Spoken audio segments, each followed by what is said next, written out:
بسم اللہ الرحمن الرحیم وصلی اللہ علی محمد و اہل بیتہ الطیبین الطاہرین المعصومین۔ دفن شہداء کے بارے میں تاریخ میں جو ذکر کیا ہے مورخین نے اور اصحاب مقاتل نے، ان میں سے محققین کی یہی رائے ہے کہ 12 محرم کو دفن ہو گئے تھے شہداء کربلا۔ یعنی شیخ عباس قمی نے جس طرح ذکر کیا ہے اور دوسرے محدثین نے، مورخین نے، کہ 12 محرم الحرام کو بنی اسد قبیلے کے مرد آئے تھے اور انہوں نے قبریں بنائی تھیں، اور امام زین العابدین علیہ السلام کوفہ سے اعجاز امامت کے ساتھ کربلا میں آئے تھے، اور موجودہ جو قبور موجود ہیں امام حسین علیہ السلام کی، یا شہداء کربلا کی، یا جناب عباس علیہ السلام کی، یا حبیب بن مظاہر کی، یہ قبریں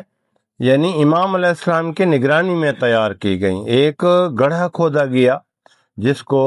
یعنی گنج شہداء کا نام دیا جاتا ہے، تو اس میں یعنی شہداء کربلا کو 72 تھے یا اس سے زیادہ تعداد تھی، ان کو وہاں پہ دفن کیا گیا، اور جناب امام زین العابدین علیہ السلام کی نگرانی میں یعنی جناب عباس علیہ السلام کو وہاں پہ دفن کیا گیا جہاں پہ جناب عباس علیہ السلام یعنی وہ گھوڑے سے اترے تھے، گرے تھے، اور نہر کے کنارے جہاں پہ جناب کی لاش مبارک موجود تھی، تو وہاں پہ دفن کیا گیا جہاں پہ آج بھی جناب عباس علیہ السلام کی قبر مبارک موجود ہے۔ امام حسین علیہ السلام کے ساتھ مورخین نے ذکر کیا ہے کہ امام حسین علیہ السلام کے ساتھ جناب اصغر اور جناب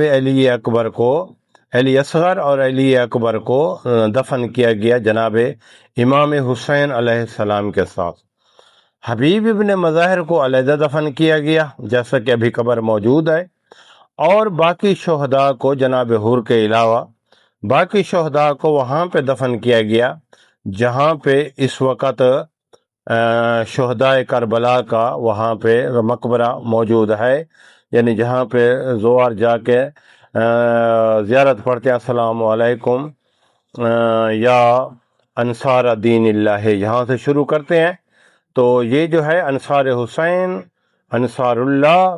اور انصار رسول اللہ، انصار امیر المومنین، انصار فاطمۃ الزہرا، انصار خدیجۃ الکبریٰ، انصار امام حسن، انصار امام حسین علیہ السلام، یہ جو زیارت میں پڑھتے ہیں ان کی قبور مبارک جو ہے وہ وہاں پہ تمام کی موجود ہے، جس کو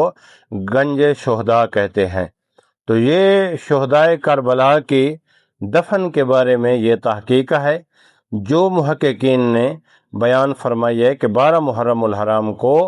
61 ہجری 12 محرم الحرام کو شہداء کربلا امام حسین علیہ السلام اور باقی شہداء کو اس ترتیب کے ساتھ دفن کیا گیا جس طرح ہم نے بیان کی ہے، کربلا کے اسی میدان میں جہاں جو میدان جنگ تھا، اور امام زین العابدین علیہ السلام کی نگرانی میں بنو اسد نے وہاں پہ دفن کیا تھا۔ وصلی اللہ علی محمد و آلہ الطاہرین۔